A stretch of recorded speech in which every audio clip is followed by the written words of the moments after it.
Professor, ಆನೇಕಲ್ನಲ್ಲಿ ಈಗ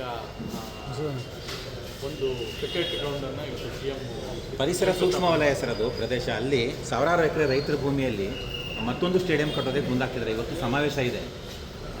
Bidadi township ಯಾವ ರೀತಿನೋ ಇಲ್ಲೂ ಅದೇ ರೀತಿ ರೈತರ ಭೂಮಿ ಕಬಳಿಸ್ತಾ ಇದ್ದಾರೆ ಅನ್ನೋಂಥ ಆರೋಪ.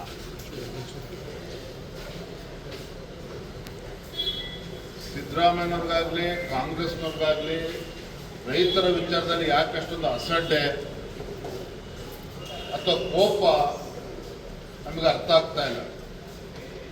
ನೆರೆ ಬಂದಾಗಲೂ ಸಹ ರೈತರ ಪರವಾಗಿ ರಾಜ್ಯ ಸರ್ಕಾರ ನಿಲ್ಲೋದಕ್ಕೆ ಸಾಧ್ಯ ಆಗಲಿಲ್ಲ. ಬರಗಾಲದ ಸಂದರ್ಭದಲ್ಲೂ ಕೂಡ ರೈತರ ನೆರವಿಗೆ ಧಾವಿಸೋದಕ್ಕೆ ಸಾಧ್ಯ ಆಗಲಿಲ್ಲ ಕಾಂಗ್ರೆಸ್ ಸರ್ಕಾರಕ್ಕೆ.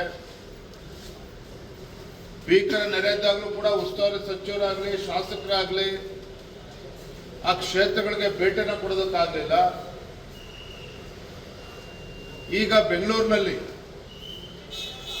ಸಾವಿರಾರು ಎಕರೆಗಳು ಈಗಾಗಲೇ ಬೆಂಗಳೂರು ಅಂತಾರಾಷ್ಟ್ರೀಯ ವಿಮಾನ ನಿಲ್ದಾಣ ಹತ್ರ ಈಗಾಗಲೇ ಕ್ರಿಕೆಟ್ ಸ್ಟೇಡಿಯಂಗೋಸ್ಕರ ಜಾಗನೂ ಕೂಡ ಇದೆ. ಆದರೆ ಪದೇ ಪದೇ ರೈತರಿಗೆ ತೊಂದರೆ ಕೊಟ್ಟು ಅವರಿಗೆ ಒಕ್ಕಲೆಬ್ಬಿಸುವಂತ ಕೆಲಸವನ್ನು ಕಾಂಗ್ರೆಸ್ ಸರ್ಕಾರ ಮಾಡ್ತಾ ಇದೆ. ಅಂದ್ರೆ ರಿಯಲ್ ಎಸ್ಟೇಟ್ ದಂಧೆ ಮಾಡೋದಕ್ಕೆ ಇವತ್ತು ಕಾಂಗ್ರೆಸ್ ಸರ್ಕಾರ ಇಳಿದಿರುವಂಥದ್ದು. ಎಲ್ಲೆಲ್ಲಿ ಅವಕಾಶ ಆಗ್ತದೆ ಅಲ್ಲಿ ದುಡ್ಡು ಹೊಡೆಯುವಂತ ಕೆಲಸ ಕಾಂಗ್ರೆಸ್ ಸರ್ಕಾರ ಮಾಡ್ತದೆ ವಿನಃ ರೈತರ ಹಿತಾಸಕ್ತಿಯನ್ನು ಕೂಡ ಇವತ್ತು ಕಡೆಗಣಿಸಿ ಇವತ್ತು ಮಾಡೋದಕ್ಕೆ ಹೊರಟಿದ್ದಾರೆ. ಇದಕ್ಕೆ ನಾವು ಅವಕಾಶವನ್ನು ಕೊಡೋದಿಲ್ಲ. ಇದನ್ನು ಯಾವ ರೀತಿ ನಾವು ಹೋರಾಟವನ್ನು ತೆಗೆದುಕೊಳ್ಬೇಕು ನಾವು ತೆಗೆದುಕೊಳ್ತೇವೆ. ರೈತರ ಪರವಾಗಿ ಭಾರತೀಯ ಜನತಾ ಪಾರ್ಟಿ ನಾವು ಇರ್ತೇವೆ.